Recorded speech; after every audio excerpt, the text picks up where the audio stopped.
Hello students, मैं अपनी next video लेकर आई हूँ क्वेश्चन 9 की। ठीक है, बहुभाषिकता पर ही है कि बहुभाषिकता के संदर्भ में विभिन्न समितियों के सुझाव को बताइए। ठीक है, ये मैं आपको बहुभाषिकता का करवा चुकी हूँ पहले ही। ठीक है, तो अब आपको ये चाहे क्वेश्चन 4 मार्क्स में आ सकता है पेपर में, या किसी भी क्वेश्चन के साथ अटैच होके आ सकता है। ठीक है, 16 मार्क्स में हो सकता है, बहुभाषिकता के क्वेश्चन के साथ ही अटैच होकर आए। ठीक है, तो आपको इसकी तैयारी करनी है। मैंने पॉइंट्स रेडी किए हुए हैं, वो आपको अच्छे से अपने क्वेश्चन पेपर में आंसर शीट पे लिखना है। ठीक है, चलिए स्टार्ट करते हैं कि इन समितियों ने क्या क्या सुझाव दिए बहुभाषिकता को लेकर। सबसे फर्स्ट पॉइंट है भारतीय शिक्षा आयोग, जिसे दूसरे नाम से भी जाना जाता है हंटर आयोग, 1882। भारतीय शिक्षा आयोग में क्या है, सबसे पहला पॉइंट है प्राथमिक स्तर पर मातृभाषा होनी चाहिए। इन्होंने कहा, इस समिति ने क्या बोला कि प्राथमिक स्तर पर मातृभाषा होनी चाहिए या क्षेत्रीय भाषा में शिक्षा होनी चाहिए। क्षेत्रीय भाषा मीन्स जो उस एरिया के बहुत से लोग अगर हिंदी बोलते हैं तो वो आपकी मातृभाषा बन जाएगी। ठीक है, उसे मातृभाषा भी कहते हैं, क्षेत्रीय भाषा को। ठीक है, सेकंड पॉइंट पर इन्होंने बोला कि माध्यमिक स्तर पर शिक्षा का माध्यम पूर्ण रूप से अंग्रेजी बनाने पर बल दिया जाए। माध्यमिक स्तर पर शिक्षा का माध्यम पूर्ण रूप से अंग्रेजी बनाने पर बल दिया। इन्होंने कहा कि माध्यमिक स्तर पर जो शिक्षा का माध्यम होगा वो कोशिश की जाए कि अंग्रेजी में बनाई जाए। ठीक है, अंग्रेजी से पढ़ाया जाए। सेकंड पॉइंट है कलकत्ता विश्वविद्यालय आयोग। ठीक है, कलकत्ता विश्वविद्यालय आयोग को सैडलर आयोग भी बोला जाता है। फर्स्ट पॉइंट है सैडलर आयोग ने कहा कि माध्यमिक विद्यालयों में इंग्लिश एवं गणित को छोड़कर अन्य सभी विषय मातृभाषा के माध्यम से पढ़ाए जाएं। सैडलर के आयोग ने क्या बोला कि माध्यमिक विद्यालयों में जो इंग्लिश और गणित के सब्जेक्ट को छोड़ दिया जाए और जो आगे अन्य विषय पढ़ाए जा रहे हैं वो मातृभाषा में ही हो, ताकि बच्चे को इजीली स्टडी अपनी समझ आ सके। सेकंड पॉइंट इन्होंने क्या बोला, प्राथमिक स्तर पर सभी विषय मातृभाषा में हो। प्राथमिक स्तर पर सभी विषय मातृभाषा में हो। प्राथमिक स्तर पर सभी विषय इन्होंने क्या बोला कि अपनी मातृभाषा ही होनी चाहिए।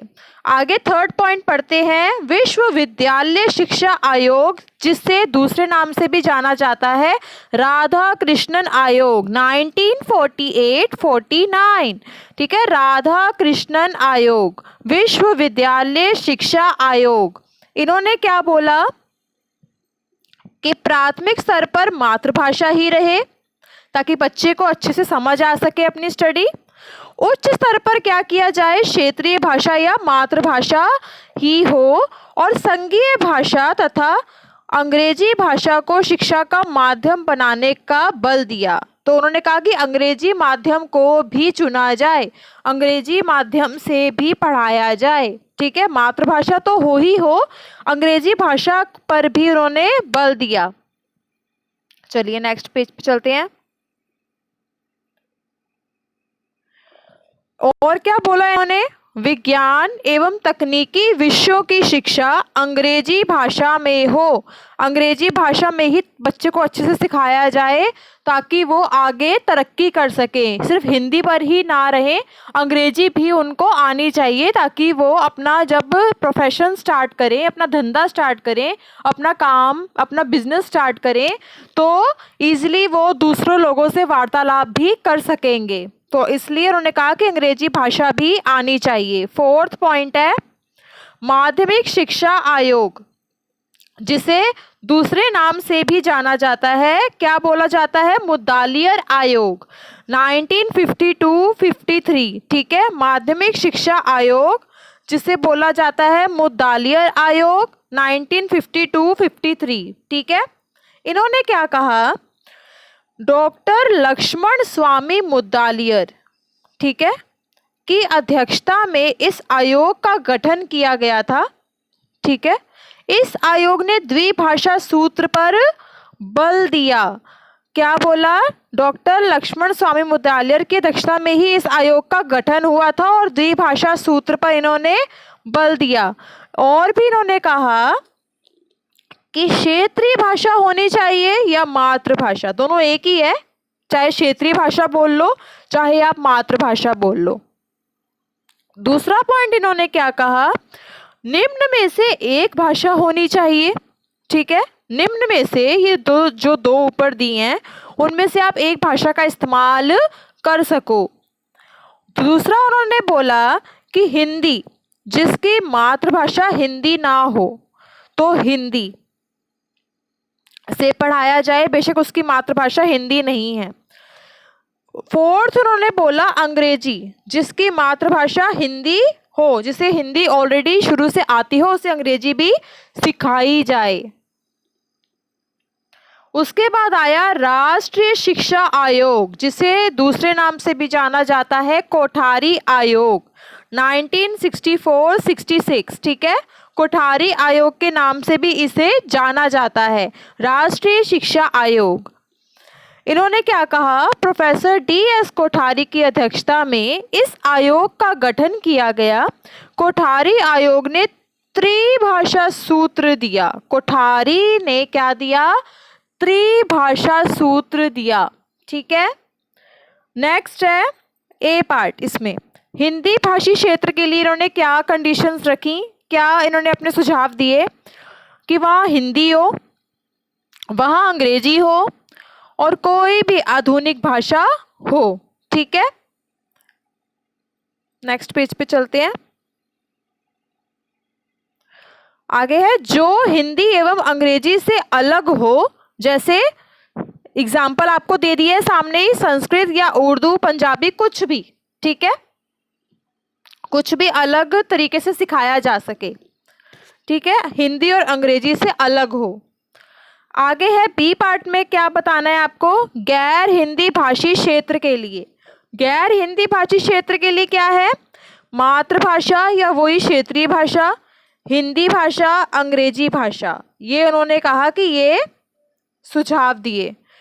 अच्छा, अब हम नेक्स्ट टॉपिक पर आते हैं। बहुभाषिता पर ही क्वेश्चन है, 4 मार्क्स में पूछ लिया जाता है या किसी भी क्वेश्चन के साथ अटैच होके आ सकता है आपके पास। ठीक है, क्वेश्चन पेपर में। तो देखिए टॉपिक लिखा है मैंने, यहाँ लिखा है भारतीय समाज में बहुभाषिता। ठीक है, भारतीय समाज में इसकी क्या कंडीशन है ये बताना है यहाँ पर। ठीक है, पढ़ते हैं हम। राष्ट्रीय पाठ्यचर्या फ्रेमवर्क NCF 2005 के अनुसार बहुभाषिता से बच्चों की पहचान बनती है। बिल्कुल बनती है, डेफिनेटली बनती है। आपको एक से जब ज़्यादा भाषाएं बोलनी आ जाती हैं तो बच्चों की वो अलग ही पहचान बन जाती है कि अरे वाह, इंडिया में रहकर इसको 3-4 भाषाएं आती हैं, क्या बात है। ठीक है ना, तो बहुभाषिता से बच्चों की क्या बनती है? पहचान बनती है। इसके किसके अनुसार?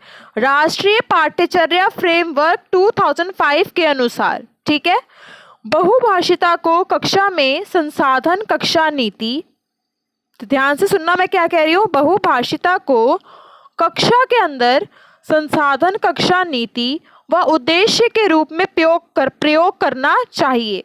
एक उद्देश्य, एक लक्ष्य के रूप में इसे प्रयोग करना चाहिए। ठीक है, एक संसाधन के रूप में इसे प्रयोग करना चाहिए। भाषा के आधार पर किसी बच्चे को पीछे छोड़ना सही नहीं है। ठीक है, बल्कि प्रत्येक बच्चे को स्वीकार किए जाने के भाव का विश्वास होना चाहिए। हर बच्चे को स्वीकार किया जाएगा, ये नहीं कि अगर किसी बच्चे को कुछ बोलना ही नहीं आता तो उसे पीछे छोड़ देंगे, नहीं। अगर उसे एक भाषा भी आती है तो उसे और आगे लेकर चलेंगे हम, उसको इंग्लिश सिखाएंगे, उसको पंजाबी तो अपनी ऑलरेडी आती ही है, हिंदी भी सीखी उसने, इंग्लिश भी सीखी, और भी वो भाषाएं सीख सकता है, तो हम उसे पीछे नहीं छोड़ेंगे, उसको साथ लेके चलेंगे। ठीक है, NCF 2005 ने बहुभाषिता कक्षा के मुद्दे पर विचार रखे। ठीक है, 2005 जो करिकुलम रहा उसने बहुभाषिता कक्षा के मुद्दे पर विचार रखे। उन्होंने क्या कहा कि बहुभाषिता को संभावनाएं व संसाधन के रूप में स्वीकार करके, कक्षा विभिन्नता को स्वीकार करके उसे बढ़ावा, क्या कहना चाह रहा है, उन्होंने बहुभाषिता को लेकर कक्षा के मुद्दे पर विचार रखे कि ये जो संभावना है इसे एक संसाधन के रूप में स्वीकार किया जाए, और कक्षा में जो विभिन्नता पाई जाती है कि अगर आप इंग्लिश के बच्चे हो और टीचर भी इंग्लिश के, तो वो इंग्लिश ही बोलेंगे। अगर टीचर इंग्लिश की है और बच्चे को हिंदी आती है तो टीचर का फ़र्ज़ बनता है कि वो बच्चे के साथ हिंदी में ही कन्वर्सेशन करे, ताकि बच्चे को हर एक चीज़ अच्छे से क्लियरली समझ आ सके। तो ये विभिन्नता जो अलग दर्शाई जाती है, इसको स्वीकार करके उसे बढ़ावा दें, ठीक है। तथा दूसरी भाषाओं के लिए आदर का वातावरण तैयार करें। ये नहीं कि अगर बच्चे को हिंदी आती है तो वो अंग्रेजी का सम्मान ना करे, या उर्दू का सम्मान ना करे, या तमिल का सम्मान ना करे, ऐसा नहीं होना चाहिए। उसको दूसरी भाषाओं का आदर करना भी सिखाना पड़ेगा। 2006 में भी बहुभाषावाद को ग्रास रूट लेवल के साथ व्यक्ति की मातृभाषा के साथ शुरू करने को कहा गया। क्या रही भारतीय समाज में स्थिति कि 2006 में बहुभाषावाद को ग्रास रूट लेवल के साथ व्यक्ति की मातृभाषा के साथ शुरू करने को कहा गया। 1961 में क्या हुआ, भारत में 1652 भारतीय भाषाएं थीं। कब थी? 1961 में। 2001 में क्या कंडीशन थी, क्या स्थिति थी?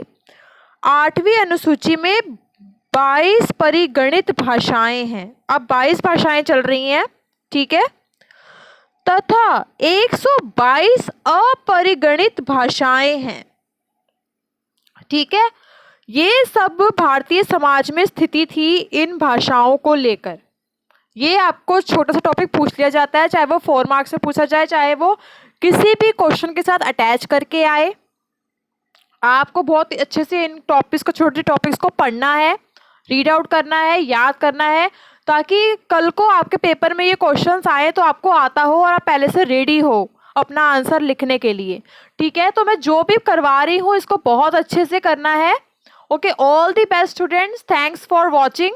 Okay, bye bye.